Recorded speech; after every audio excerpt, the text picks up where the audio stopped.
Yes, good afternoon, students. Good I am afternoon, going. ma'am. I am going to discuss question answers of third chapter U.S. hegemony. Two or three topics are remained. We'll discuss tomorrow. या मैं वही पढ़ाऊंगी कल या discuss करूंगी जो भी है. ये देखो चैप्टर काफी इंपॉर्टेंस रखता है, इसलिए मैं इसके एक्स्ट्रा क्वेश्चन आंसर्स डिस्कस कर रही हूँ. आप अगर आप अपनी राय रखते हैं, कोई भी आंसर देना चाहे तो आप दे सकते हैं. ठीक है, तो सबसे पहले है US hegemony in world politics. Important extra question है ये. क्वेश्चन 1 है, what was the Gulf war of 1990. ये सीबीएसई 2009 में भी आया था. ये बहुत इंपॉर्टेंट क्वेश्चन है और पूरे मतलब फर्स्ट क्वेश्चन यही से स्टार्ट होता है कि what do you mean by the first Gulf war या what was the Gulf war of 1990. आप बता सकते हैं क्या था ये? कोई भी बता दे, गल्फ वॉर क्या था? मैम, इराक ने इन्वेड कर दिया था कुवैत पे। हाँ, वेरी गुड. और फिर क्या हुआ था? मैंने तुम्हें अपना समझा. सेक्टर के लिए उन्होंने कुछ अच्छा, लिए थे। हाँ, 2 अगस्त 1990 को क्या हुआ था? Iraq invaded Kuwait. कुवैत को इन्वेड किया था इराक ने. इमीडिएटली सिक्योरिटी काउंसिल की मीटिंग, यूएन की जो सिक्योरिटी काउंसिल है उसकी मीटिंग हुई. सिक्योरिटी काउंसिल ने इस इन्वेशन को गलत माना. ठीक है, जबरदस्ती का था. क्या था दोनों के बीच? क्या था? कुवैत एक छोटा सा था, है ना. अब इसने इराक ने उससे कुछ पैसे लिए थे. ईरान और इराक का युद्ध चल रहा था. इराक ने कुछ उससे $14 बिलियन लिए थे. कुवैत ने उसको हेल्प की थी इराक को. तो इराक चाहता था कि वो उनको माफ कर दे, वो वापस ना ले. वो धमकियां तो देता ही रहता था. इराक अपना दादागिरी तो दिखाता ही रहता था. तो ये फिर उसने इसी मनी को न लौटाने के लिए उसने कहा अटैक कर दिया. ठीक है, तो सिक्योरिटी काउंसिल जो यूएन बनी है ना, यूएन तो आपको पता ही अच्छे से, उसने इस इन्वेशन को गलत माना, है ना. उसने कहा कि इराकी ट्रूप्स को वहां से हटा लिया जाए. यूएन ने तो बोल ही दिया था. The UN mandated the liberation of Kuwait by force. उन्होंने कहा कि भाई लिबरेट जो कुवैत है उनको लिबरेट कर दिया जाए, उनकी ट्रूप्स को हटा लिया जाए. Massive coalition force of 660 lakh troops from 34 countries fought against Iraq and defeated it. फिर भी इराक नहीं माना. तो अमेरिका के लीडरशिप में, अमेरिका यहाँ पे मेंशन नहीं, लेकिन अमेरिका जबरदस्ती का उसको फायदा था, क्योंकि कुवैत कहाँ से गया था? सऊदी अरेबिया के पास. सऊदी अरेबिया ने किससे हेल्प मांगी? यूएस से. तो यूएस ने 34 कंट्रीज, यूएस इसमें लीडर था, उसके ज्यादा सोल्जर्स थे इसमें. 34 कंट्रीज ने इसके अगेंस्ट लड़ाई की और इसको हराया. The UN operation was called, इस यूएन ऑपरेशन को ऑपरेशन डेजर्ट स्टॉर्म या गल्फ वॉर नाम से जाना जाता है. क्लियर हो गया ये क्वेश्चन? Yes ma'am. है ना. ये क्वेश्चन बहुत इंपॉर्टेंट है. ये बहुत बार रिपीट होता है और ये आ सकता है, आने के चांसेस हैं. तो ये आप मतलब बिल्कुल अच्छे से आना चाहिए. अच्छा, अब आप मुझे ये बताओ, what is meant by hegemony. Hegemony होता क्या है? Ma'am, domination of one power, one super power. Hmm. अब बस इतना लिखोगी क्या इसमें?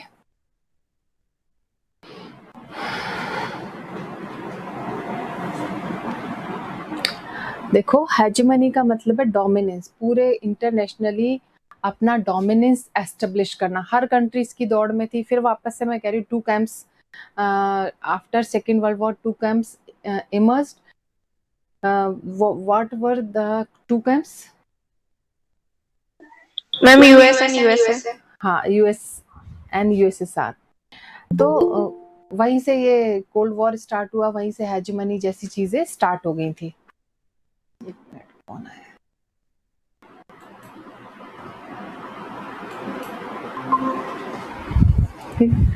In international politics, countries and groups of countries are constantly trying to capture and retain power. International politics में countries या group of countries लगातार कोशिश कर रही हैं अपनी पावर को रिटेन करने का या फिर कैप्चर करने का। ये लगातार कोशिश चल रही है वर्ल्ड पॉलिटिक्स में। Power can be in the form of military domination. अब पावर कुछ भी हो सकती है, या तो मिलिट्री डोमिनेशन के रूप में हो सकती है, या इकोनॉमिक पावर के रूप में हो सकती है, या कल्चरल डोमिनेंस के रूप में हो सकती है। ये 3 डायमेंशंस हैं हेजमनी के। भाई मिलिट्री डोमिनेशन कौन फिट बैठता है मिलिट्री डोमिनेशन में? यूएस, उसके पास गोला बारूद हथियार सब है। इकोनॉमिक पावर में देखा जाए तो वहां पे भी यूएस है। यूएस कैसे है वहां पे,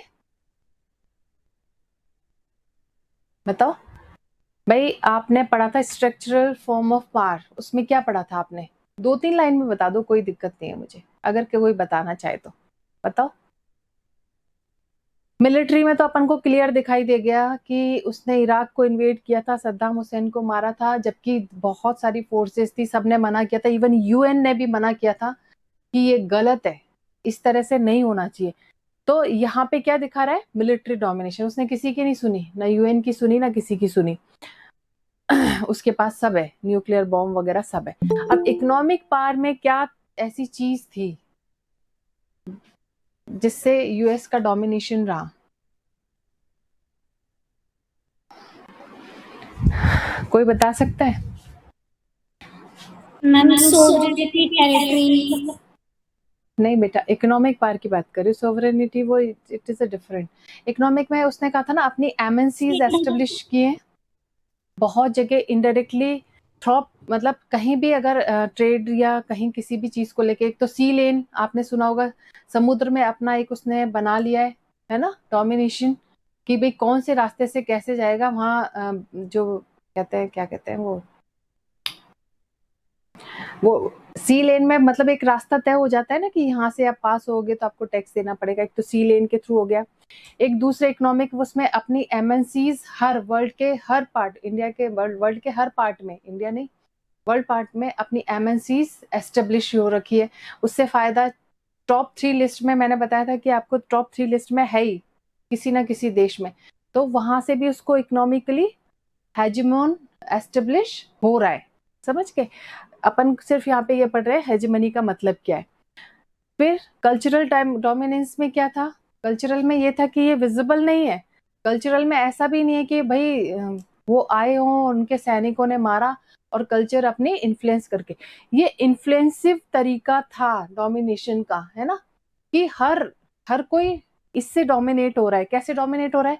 जैसे आप छोटा सा एग्जाम्पल ले लो, मैंने बताया था कोको कोला, ठंडे के नाम पे अगर याद करो तो कोको कोला ही याद आता है, पेप्सी याद आता है, ठीक है।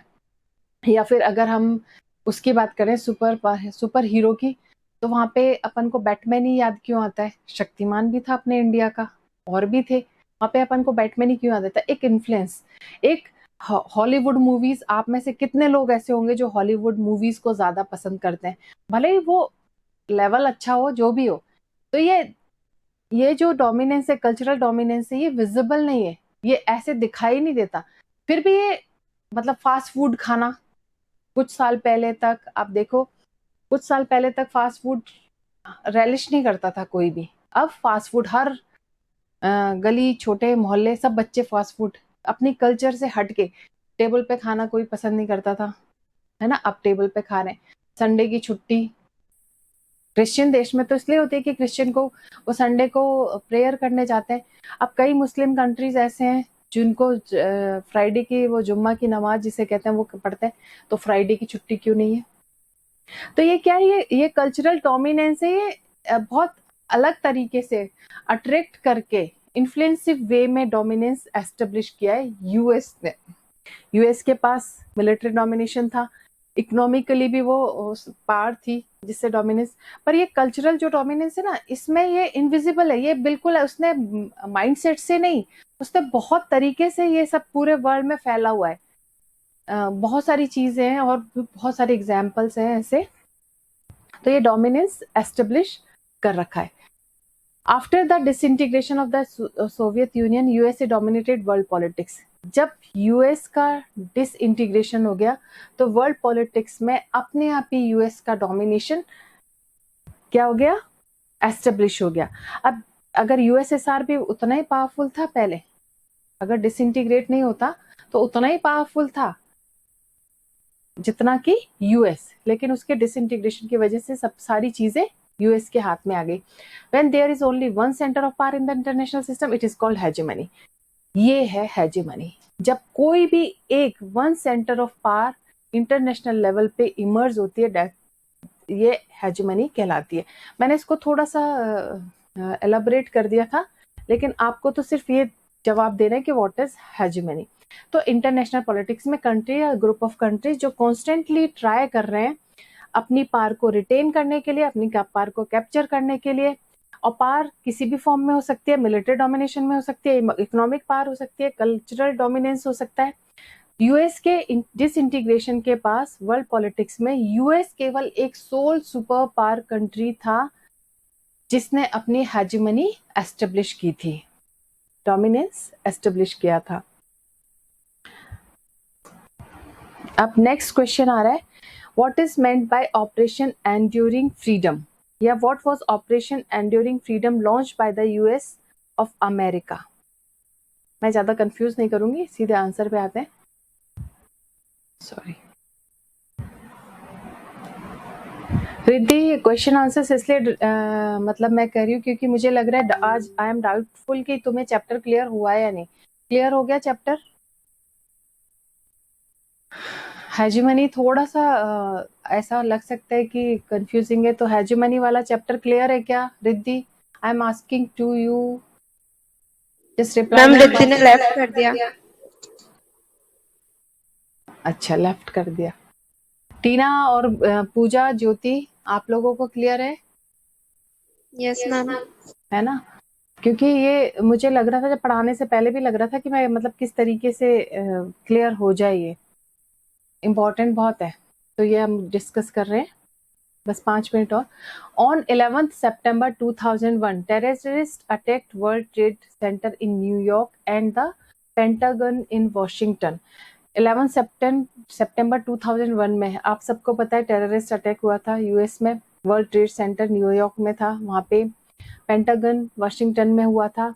19 हाईजैकर्स ने 4 अमेरिकन जो कमर्शियल एयरक्राफ्ट थे उनको हाईजैक कर लिया था, अंडर कंट्रोल कर लिया था शॉर्टली जब वो टेक ऑफ हो रहा था, and flu them into the important building, और उन्होंने उस इम्पोर्टेंट बिल्डिंग से उसको उड़ाया, मतलब टकरा गया था, क्रैश करा दिया था।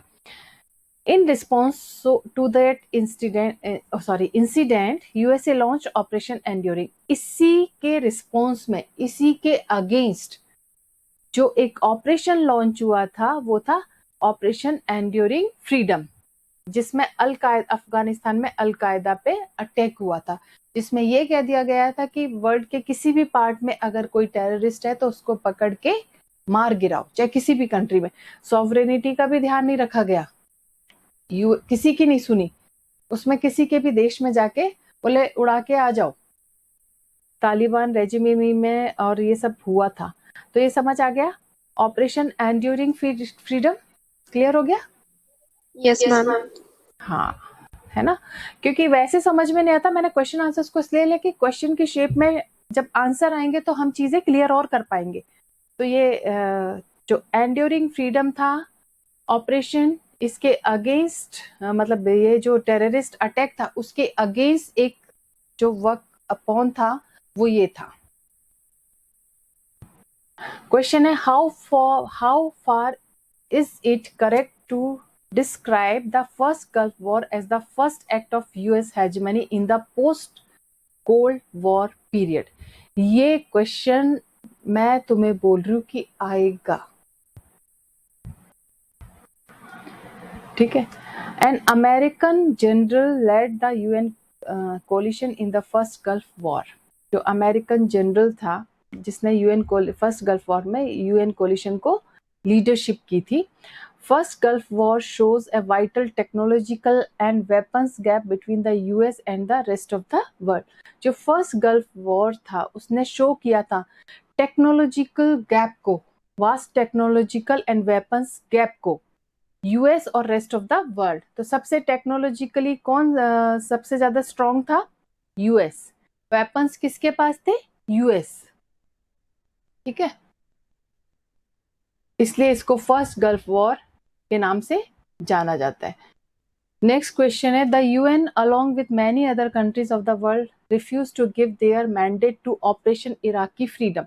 लोगों ने इराकी फ्रीडम के नाम से जो ये यूएस ने इन्वेड किया था, इसको लोगों ने रिफ्यूज किया था, है ना। यूएन के साथ साथ अदर कंट्रीज ने भी, वर्ल्ड ने इसको मैंडेट किया था कि ये नहीं होना चाहिए। अब इल्यूसिडेट, इनको एग्जाम्पल के साथ समझाना है। ये भी आ चुका है question. No traces of weapons of mass destruction were found during the war. ये क्या था? WMD। भाई उसने किस बहाने से, यूएस ने अटैक किया था इराक पे, क्या उन्होंने कहा था कि ये जो WMD ये डेवलप कर रहे हैं जो कि डिस्ट्रक्टिव हो सकता है, उसको रोकने के लिए हम अटैक कर रहे हैं। दूसरा उसका जो एम था वो था, मेन एम था उसका, ये एम थोड़ी ना था, उसका पर्पस नहीं था, उसका मेन ऑब्जेक्टिव था इराकी ऑयल फील्ड्स को कंट्रोल करना, अंडर कंट्रोल लेना। ठीक है, तो सबको पता था कि ये WMD के लिए, जिसके लिए वो इतना विरोध कर रहा है, जबकि उसके पास भी थे डिस्ट्रक्शन, ये न्यूक्लियर वगैरह ये सब उसके पास भी थे, तो फिर वो कैसे रोक सकता है किसी को? वो भी इंटरनेशनल पॉलिटिक्स में, वो भी तो एक कंट्री ही है। Question 6. Why was the Operation Infinite Reach ordered by President Clinton? President Clinton जो सॉफ्ट इश्यूज पे ज्यादा फोर्स करते थे, उन्होंने ये जो ऑपरेशन इनफाइनाइट रीच का ऑर्डर क्यों किया, है ना, क्यों किया था? In 1998 there was a bombing at the US embassies in Nairobi, Kenya, Dar es Salaam। 1998 में बॉम्बार्डिंग हुई थी यूएस एम्बेसीज में, जो कि नैरोबी में, केन्या में, और दार एस सलाम तंजानिया में था। ये अलकायदा ने करवाई थी, जो एक टेररिस्ट ऑर्गेनाइजेशन थी। President Clinton ordered operation infinite reach. फिर प्रेसिडेंट जो क्लिंटन थे उन्होंने ऑर्डर किया था, एक ऑपरेशन लॉन्च हुआ था, ऑपरेशन इनफाइनाइट रीच। इनफाइनाइट मतलब कहीं भी ये टेररिस्ट मिले, इनफाइनाइट रीच तक इनको पकड़ के मारो। In which Al Qaeda terrorist targets in Sudan and Afghanistan were attacked। इसमें अफगानिस्तान अल कायदा टेररिस्ट को टारगेट करके सुडान और अफगानिस्तान में मारा गया था। ठीक है, America did not bother about the UN section in this regard. उसने यूएन की भी परवाह नहीं की, उसने यूएन को भी नहीं देखा। ठीक है, एक मिनट रुक जाओ। तो ये था, समझ आ गया, ये क्लियर हो गया। इनफाइनाइट रीच था कि इनफाइनाइट मतलब असीमित, कहीं भी वो है। अब पाकिस्तान में सद्दाम हुसैन को मारा गया था, परमिशन थोड़ी ना ली थी पाकिस्तान से, बिल्कुल भी परमिशन नहीं ली थी, ये इस ऑपरेशन के तहत हुआ था। ये तो क्लियर होगा आपको। Four forms of power which reflect the US hegemony. कौन सी ऐसे डायमेंशंस, वैसे तो 3 है, 3 बेसिकली तो 3 होते हैं, लेकिन इसमें 4 डिस्क्राइब किए हैं, 4 ही लिखना। हार्ड पावर, है ना, स्ट्रक्चरल, सॉफ्ट, कल्चरल। छोटे छोटे क्वेश्चन है। How was the US benefited from the Soviet disintegration. Soviet disintegration से यूएस को कैसे फायदा हुआ था? The USA became the sole power और hegemon and no other country was in a position to challenge the supremacy of the USA. USA अकेला sole power हो गया था, हेजिमोन उसने एस्टेब्लिश कर ली थी, कोई और कंट्री इस पोजीशन में नहीं था कि इस सुप्रीमेसी के को चैलेंज कर सके, यूएस की सुप्रीमेसी को चैलेंज कर सके, क्योंकि यूएसएसआर तो वैसे ही बिखर गया था। And international organisation like UNO, IMF, World Bank are dominated by the US. ये जो इंटरनेशनल ऑर्गेनाइजेशन थे ये इनके अंडर कंट्रोल थी। यूएनओ मान लो, यूएन भी इन्हीं के बनाए हुए हैं, आईएमएफ, वर्ल्ड बैंक, ये सब यूएस के द्वारा डोमिनेटेड थी। तो ये फायदा इसको हुआ। इसको जल्दी से देख लेते हैं। ये मैच है। वर्ल्ड वॉर सेकंड कब हुआ था, जल्दी से बताइए। World war 45। हाँ, कुवैत इन्वेशन कब हुआ था? अभी पढ़ाया था मैंने, Kuwait. 1990। Yes. Presidency of bill Clinton कब तक रही थी? 1992। पर्ल हार्बर 19, ये तो खैर अभी पढ़ाया नहीं है तो ये बाद में आएगा, ठीक है। अब टाइम इज ओवर नाउ। ये क्वेश्चन से मेरे ख्याल से चीजें क्लियर हो रही है ना क्लियर? अगर ऐसे में Yes, ma'am. हाँ तो अब नेक्स्ट बचे हुए मैं देखती हूँ कब कराने। अब क्वेश्चन आंसर्स की फॉर्म में और ज्यादा क्लियर हो जाता है, जब एक बार चैप्टर पढ़ लो, एक बार क्वेश्चन आंसर्स की फॉर्म में क्लियर हो जाती है चीजें, ठीक है। Excuse me, ma'am. यस। मैं इधर का क्वेश्चन दिखा दो।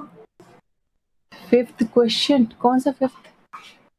मैं ऊपर चला गया। अच्छा, ये कुछ समझ में नहीं आया। मैम आ गया, मेरे को स्क्रीनशॉट लेना था बस इसका। हाँ ले लो। थैंक यू मैम, ले लिया।